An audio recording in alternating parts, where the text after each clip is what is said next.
Guys ఈరోజు trade ప్లాన్కి వచ్చేసి morning 15 minutes candle high and లో మార్క్ చేసి పెట్టుకున్నాను నేను. అండ్ అది బ్రేక్ అయిన నెక్స్ట్లో నిన్న ట్రేడ్ ప్లాన్ చేసుకున్నాను. థర్డ్ క్యాండిల్లో నిన్న ట్రేడ్ ప్లాన్ చేసుకున్నాను అనమాట. అండ్ ఈరోజు నేను క్యాప్చరింగ్ ఎక్కువ చేయలేదన్నమాట. 20 పాయింట్స్ తోటే నేను జరిగిపోయాను. అండ్ నా స్టాప్ లాస్ అనేది ఆ సెకండ్ క్యాండిల్ లో అనేది నేను నా స్టాప్ లాస్లో పెట్టుకున్నాను. చూపిస్తాను చూడండి.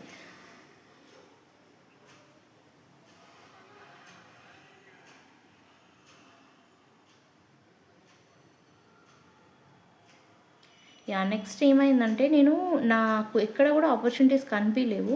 బట్ సేమ్ టైంలో మళ్ళీ ఒక 145 అట్లా నాకు ఒక ఆపర్చునిటీ కనిపించింది డే హైలో ఒక టచ్ వచ్చినప్పుడు.